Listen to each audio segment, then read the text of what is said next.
नमस्कार दोस्तों, खेसारी लाल यादव का दुर्गा पूजा का तीसरा सॉन्ग का टीजर जो है आज सुबह सुबह रिलीज हो गया है, जो कि प्रिय सुहानी के साथ में ये सॉन्ग आया है। इस सॉन्ग का नाम है झूलेली मयरिया, जो कि बेस्ट भोजपुरी के चैनल पर ये सॉन्ग सुबह सुबह टीजर रिलीज हो गया है। और इसका फुल जो सॉन्ग है कल सुबह 6:30 में आएगा। और प्रिय सुहानी जो कि खेसारी लाल यादव जी के गाना पर डांस की थी, और वो अपने डांस इस तरह माने अच्छा डांस की कि उस वायरल हो गई, और उसी के लिए खेसारी लाल यादव उस लड़की को इस गाना में लिए हैं। और देखिए किस तरह से खेसारी लाल यादव और सुहानी प्रिय सुहानी जो है इसमें डांस कर रही है। देखिए आगे वीडियो में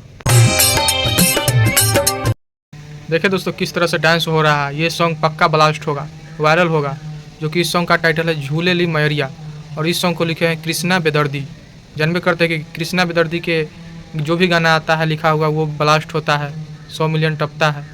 और इस सॉन्ग को 1 घंटा आया हुआ हो गया है यूट्यूब चैनल पर, बेस्ट भोजपुरी के चैनल पर, और 1 घंटा में 26,000 व्यू गया है। आप लोग देख सकते हैं स्क्रीन पर, जो कि प्रिय सुहानी के साथ में आया है। इसमें ये बात है कि खेसारी लाल अकेले गाए हैं, इसमें कोई लेडीज़ सिंगर नहीं गाया है। इसमें खेसारी लाल यादव सिर्फ अकेले गाए हैं, और सिर्फ लड़की है प्रिय सुहानी जो कि इफेक्ट का रोल की है, और गाने वाला सिर्फ अकेले गाए हैं। और ये सॉन्ग कल सुबह 6:30 में आएगा, तो आप लोग ज़रूर देखिएगा। और चैनल पर नए होंगे तो चैनल को ज़रूर सब्सक्राइब कीजिएगा। बाकी धन्यवाद।